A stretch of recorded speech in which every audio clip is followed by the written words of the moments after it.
Here's some things I say. Maybe you say them too. I'm so hungry I can eat a... Oh, it's a cow. Okay, I say cow. I'm so hungry I can eat a whole cow right now. When I'm sick with the man flu, I say, why me? Why have I got to be sick? Look at me. My wife will tell you I'm a miserable patient. Or maybe you look in your closet of clothes and you go, I got nothing to wear. Sometimes I am discontent with what I have. We're in our fourth week of Disciples' Path. We're in our fifth week of Disciples' Path, and this brings us to one of the biggest things in the Methodist Church, which is service. A major part to be a United Methodist Christian is serving or servanthood. How we live out our lives as examples to others is a key part. And this text that we're going to read now is a big part of it. We're going to read Matthew chapter 25, 34 to 40. And you can follow that along on the back of your bulletin, should you wish. Matthew 34, verses 35 to 40. Jesus is speaking on the judgment of the nations. Then the king will say to those at his right hand, "Come, you that are blessed by my Father, inherit the kingdom prepared for you from the foundation of the world. For I was hungry, and you gave me food. I was thirsty, and you gave me something to drink. I was a stranger, and you welcomed me. I was naked, and you clothed me. You gave me clothing. I was sick, and you took care of me. I was in prison, and you visited me." Then the righteous will answer him, "Lord, when was it that we saw you hungry and gave you food, or thirsty and gave you something to drink? And when was it that we saw you a stranger and welcomed you, or naked and gave you clothing? And when was it that we saw you sick or in prison and visited you?" And the king will answer them, "Truly, I tell you, just as you did to one of these, the least of these, who are members of my family, you did it to me." Yes, we are still in the Gospels. A friend of mine said I'd go off to a Bible study and I'd be carrying my Bible, and he says, "You still reading that book? Haven't you figured it out yet?" No, I haven't figured it out yet, and we haven't figured it out. And we're in the Gospels because that's where we hear about Jesus teaching the most. That's who we follow. We follow Jesus as a disciple, a follower of Christ, and we're going to follow Jesus' teachings. Jesus is, in this passage, he's just come out the temple, and his followers, his disciples, his mathetes are following him and saying to him, asking him questions, what's this and what's that? And so they go to the Mount of Olives where he does all his teaching, and this is where we are, and this is where the disciples are asking questions. And Jesus is ready, in fact, he's always ready to answer them. In this chapter, he's talking about the final judgment and what to pay attention to. In the first a couple of paragraphs, he talks about staying alert, being aware of what's going on, being cautious. And in the second part, he talks about talents and how we use them and how we should use them wisely. In our text, he's telling us what he will do and how he will look at us in the final judgment, or how does he see us through his eyes. I should have read the text prior to this, where Jesus says, all the nations will be gathered before him, and he will separate people one from another as a shepherd separates sheep from goats. And he will put the sheep at his, right, you heard it right, separates. As the shepherd separates the sheep from goats. And he will put the sheep at his right hand and the goats at his left hand. Now, important to note is that sheep and goats look the same color in first century Israel. And it was hard to tell the difference. They're not like our goats back here out in the back field right here. They're brown and white. These goats were white, and they looked just like sheep. So Jesus says the sheep will go on his right, and the goats will go on his left. Interesting. The first thing he says to the righteous, he says, even though they look alike, I will separate the ones on the right and the ones on the left. So the sheep on the right hand, he said to them, by the way, on the right hand was a place of favor The left hand was a place of non-favor. The right hand, on the right hand of somebody was, you've heard it, we say it here, we say, she's my right-hand girl, or he's my right-hand man. We still use it often as a place of honor. He says to them on the right, he says, you will inherit the kingdom set up from the beginning of the world. Why? Because I was hungry and you fed me. I was thirsty and you gave me something to drink. I was homeless and you gave me a room. I was shivering and you gave me clothes. You stopped by. I was in prison and you came to me. And the sheep, or the righteous, answer, how do we do that? How do we do that? Probably one of the best parts of being the Methodist, as I said, is the responsibility one feels towards the community, to the place we are in, and outside of this church. And this is one of the social principles that have been passed down from John Wesley, which I'm proud to say that we've kept. Reverend John Wesley was really big into social principles and impact in the society at large and what we do to do that. He was often quoted as saying, there is no true religion than social religion. Meaning our religion must impact the community at large. And indeed, this community we're a part of. We are responsible locally, nationally, and globally to the social concerns of the world.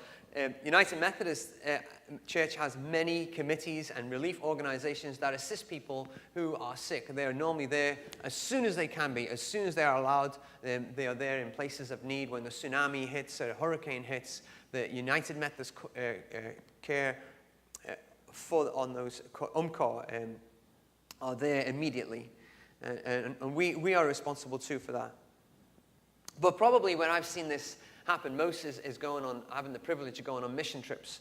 I got the opportunity to go to Belize with my daughter 5 years ago. And while we were there, we got to see this place where people were sick. And we had a clinic there, and we built somebody's home while we were there, like most things that mission trips involved. But while we were there, we've seen this guy, Riley. He's in the middle here. Riley Armstrong. He's between my two kids after a recent judo, event. But this guy came to America. While we were there, we seen him walking around, and it wasn't me that instigated it, but the team that we were with. They noticed this kid walking around and limping like this. His body was to the right. You can see that his back protruding through his stomach. He had severe osteoporosis, and he had a 90-degree, in fact, after further looking at him, he had a 100-degree curve in his spine. People started to look at him and say, why is that? We can fix him up. We've got things in America that can fix up Riley. Let's do something. So when I was there 5 years ago, I got to meet him, and we got to tell him, you're going to come back to America. We're going to get you together, get some doctors to look at you. So the doctor that went with us to visit the clinic, she got involved, and she got the Shriners Hospital involved. She got MRI places involved, and this is what they seen when they took the MRI.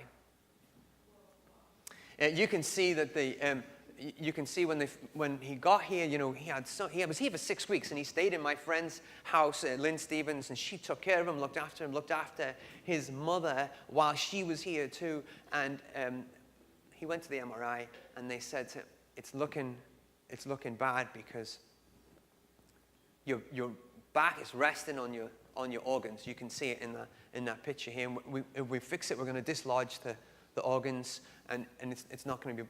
So after lots of prayer and concern and tending to his mother and come all this way, and it's not going to work, and why did you bring us here? They fixed him up.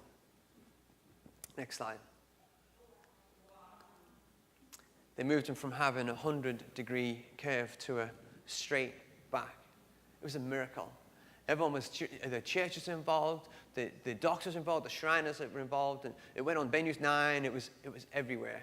It was amazing. This kid, he got on the stage, and all the teenagers would cry, because the teenagers are involved. There's a lot of drama, and people were just crying and so happy for Riley.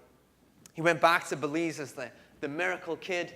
5 years later, he's doing fine. This is him helping the students that went back painting the school in his neighborhood. He's still doing fine. He's 18 years old now. I spoke to the people that went this year. He's doing fine. But what was it? What was it that motivated, that caused people to think about bringing Riley back to the U.S.? Was it pure sympathy? Aw, poor Riley. Let's take care of him. Was it a deep longing to see a young boy healed? Was there a divine discontent with the status quo of this middle school kid walking around forest homes in Belize as being that kid? And it's not just in distant lands in the middle of Central America that we have people who are sick and that need visiting or healing, or folks who are hungry. I've heard of this church and how it's also discontent with what the status quo. I've heard of the good work we have done with Wellspring kids and being a part of non-religious communities and religious organizations to provide for the needy and the hungry. I know this church has heard of the cry of the King. And the cry of the King, King Jesus, says he suffers when he sees people without food and water and insufficient clothing. And the righteous in the text, they don't even know when they do it. And they even ask Jesus, how do we see you? How do we do this? It's like the second nature anyway. It was like something they did because they were also suffering as their fellow humans were suffering. And it's not like the more we clothe, the more we fix, the more we give to, the more we are in. It's the kind of awareness that we're seeking for the kingdom of God in everything that we do. And it means so much to you. It means something to you because you see people suffering. If you're like me, you spend a lot of time thinking about the person in front of you, whether they're really poor, whether they really need the money you have, whether they're really in need. As you see these people, you know what I'm talking about. Is this person really in? I want to help you. I want to help you with your guilt and your worry and your concern about these people. God knows that this person in front of you has no money. God knows this person in front of you is in need. Sometimes we think people should do things like we do with our money. God knows this and is still suffering. And it's like you have a divine discontent for the suffering. Maybe you feel that there's an injustice happening. Maybe you are personally not happy with. What injustice is it that you are not happy with? What do you see on a daily basis that makes you uneasy? What is your divine discontent? Justin LaRosa, in the study we're doing in the Disciples' Path, it defines divine discontent as a passion or a God-given desire to help in the healing of a broken world. I heard a lot about what we've done here, and it's clear that you all do care.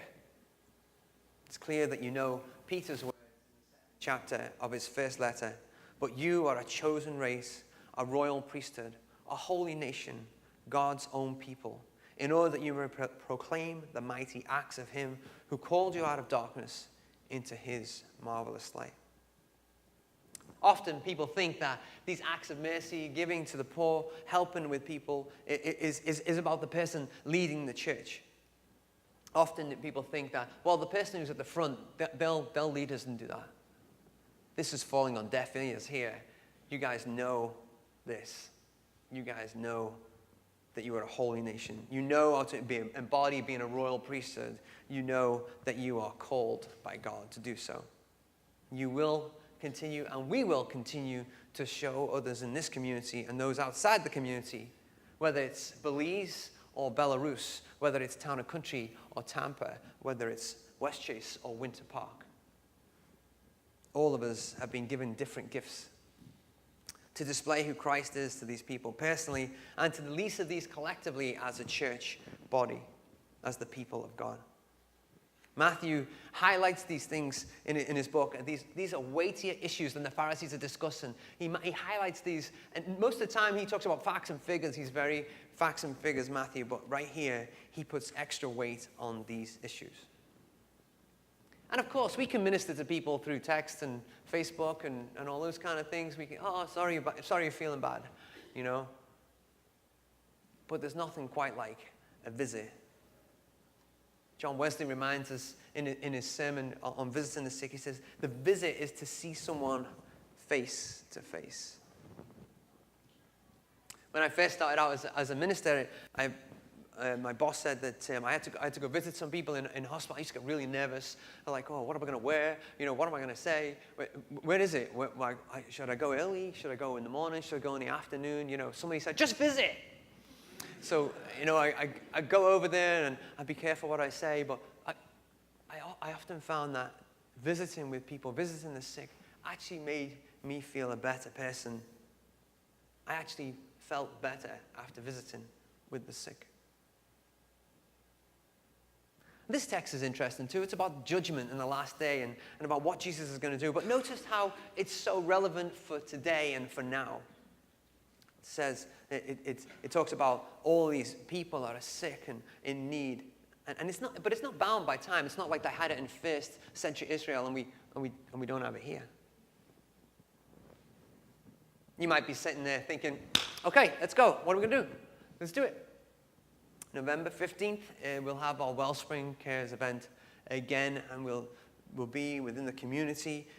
We'll be involved caring for the sick and the poor and clothing and getting involved locally with organizations that are already here.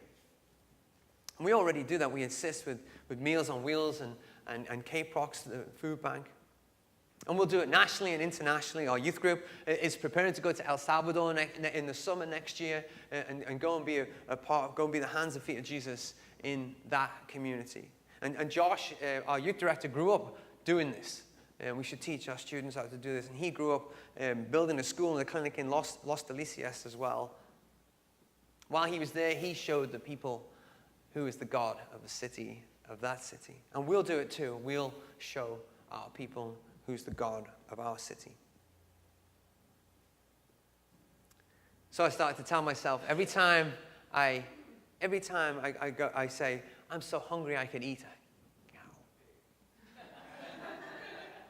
I think about those who are really hungry and perhaps do something about it.